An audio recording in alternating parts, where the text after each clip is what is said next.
POV, every RuneScape YouTuber trying to come up with a new clickbait RuneScape title for the new leagues to generate an unlimited money glitch. It's me. I'm pretending to be me. What is going on though, ladies and gentlemen? We have a lot more to talk about with the league. Trailblazer Reloaded coming up very soon. It's within just a week now by the time this video is being uploaded. But we have so much more juicy, delicious news to talk about. Mostly some of the previous days' updates, like the new relics, some new passives. There's a lot of craziness. And I'll be honest with you, I don't know if I can keep it in my pants any longer. Sorry, League's Tutor, that was inappropriate of me to say right next to you. I was referring to, my excitement. Hold on one second. Alright, there we go. Now we're talking. Now we're in the right spot to talk about some news. We talked about the first two already, so we're going to jump right into what they released on November 3rd. Now, this one's not as big of a bombshell as the Trickster Relic, but it's still good information. A lot of it we kind of already knew, but here on November 3rd, they talk about passive effects. Alright, so this is on their Twitter account now, and I'm not going to spend a whole lot of time on these because they're nothing like super crazy, but the minigame points, like we talked about in the previous video, you're going to be earning nearly times 8 the amount of minigame points. Imagine pest control. Imagine Guardians of the Rift, dude. That would be crazy. I don't know if Guardians of the Rift is going to be like an important thing to do during the league, but those points are just going to be like an infinite money printing machine, dude. That's going to be crazy. Times 8. Pest control, you'll get Void in like a couple of hours maybe, like Elite Void even.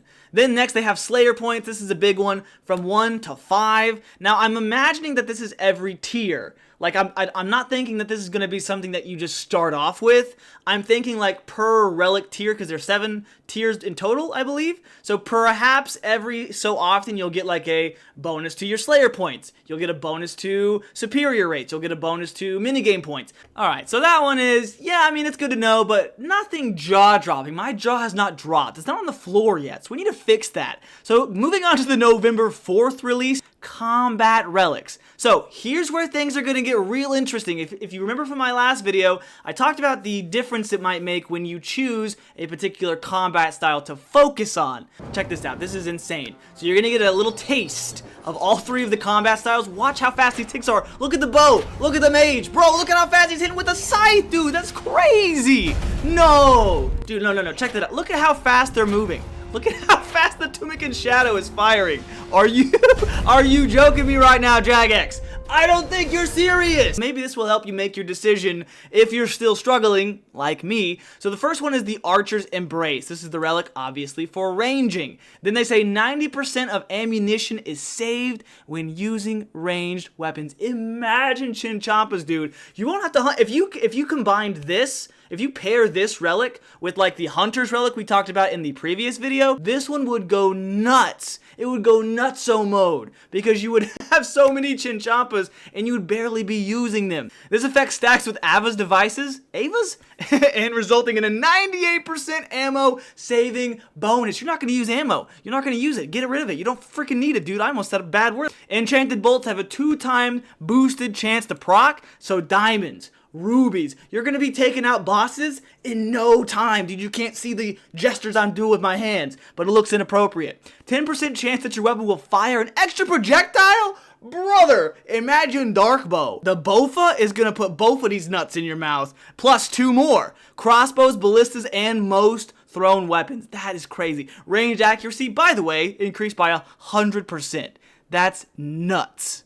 Alright, next up is the Combat Relic for Brawler's Resolve. So this is like the melee choice. So this one is pretty stacked as well, especially considering this might be the one most chosen for like newer players, maybe me, probably me. If you choose this relic right here, immune to all status effects, including, but not limited to, poison, venom, fire breath, with the exception of stuns and roots. I don't know what roots are. It's probably some raid thing that I'm not familiar with, but this applies in both PvE and PvP. You have a 10% chance to deal a critical strike on a successful melee hit, dealing double damage. That's pretty wild. Melee accuracy increased by 50%. Melee, ranged, and magic defense is increased by 50%. Bro, what? You can't see it, but I just did the Oda block neck snap. That is, so you're like 50% tougher from any of the 3 combat styles.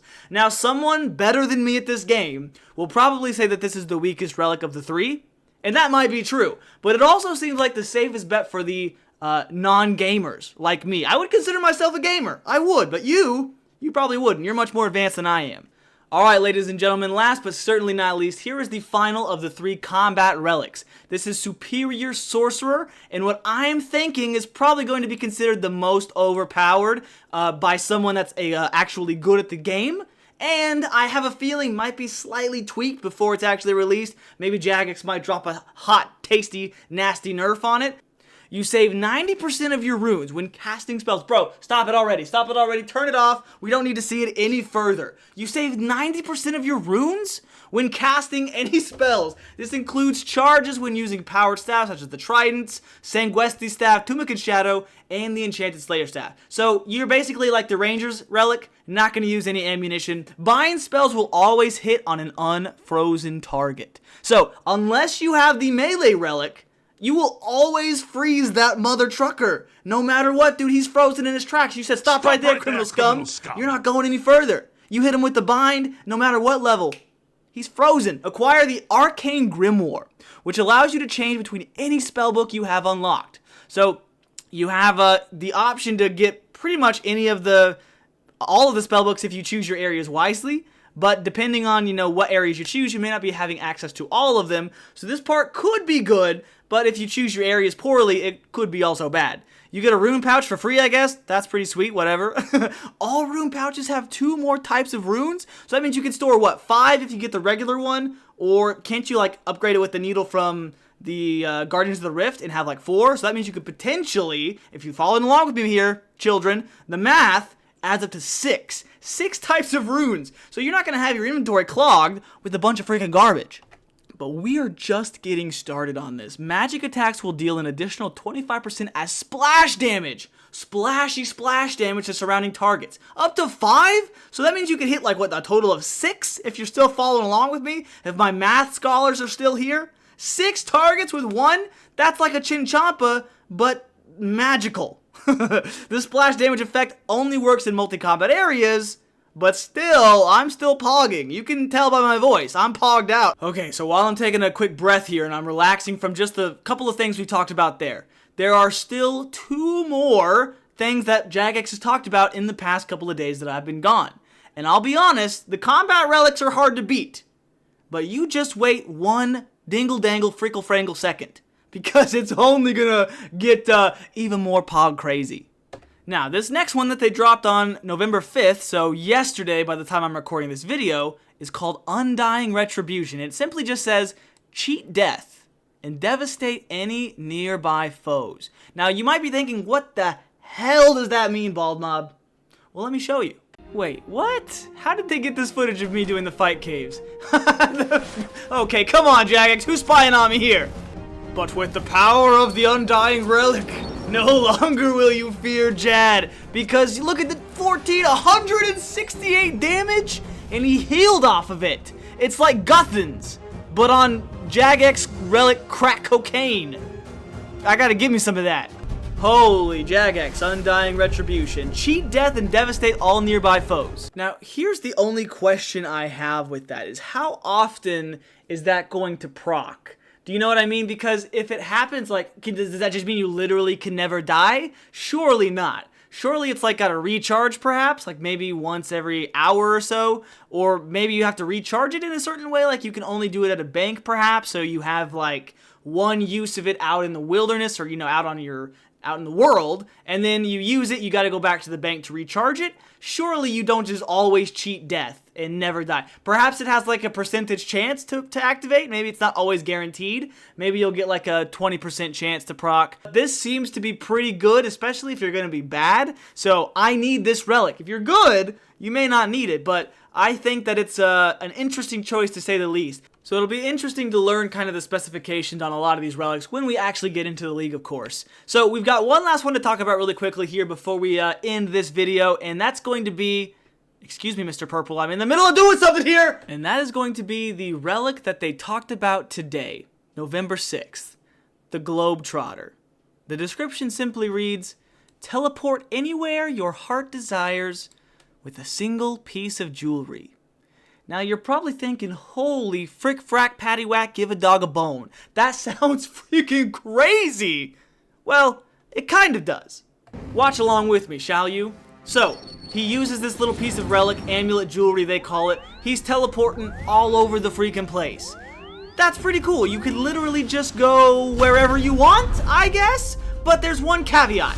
There's one little tidbit of information that they're leaving out here. The whole world in the palm of your hand.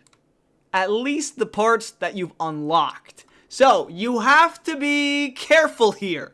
So, while that is a pretty drastic relic to obtain because you can no longer have to walk anywhere. You can teleport to any of the locations you have unlocked all around RuneScape. So depending on the regions you've chosen, this is really going to play a big part in, how available that is to you. Because if you have certain areas unlocked, it may not be that big of a deal to teleport to certain areas. I have a feeling this one's only going to have very specific use cases. It seems very good, it seems very powerful at first, but again, you have to remember you're locked to only 5 regions counting the 2 you start with. So, and I mean, Lumbridge and Karamja, that's not that hard to teleport around to. So, you're going to have to be careful with this one if you do choose it. So, that's my BaldMob warning piece of advice. Be careful if you're thinking about choosing this relic because, I don't know, it's got potential, but it's also got, well, the opposite of that, which I guess would be nothing. Story of my life. So, that is all of the relics and all the pieces of League information that they have been teasing throughout the week. By the time I've uploaded this video, they will have uploaded a new one. But unfortunately, it's been long enough. I gotta get this video out to my friends and family and you all, which you're my friends and my family.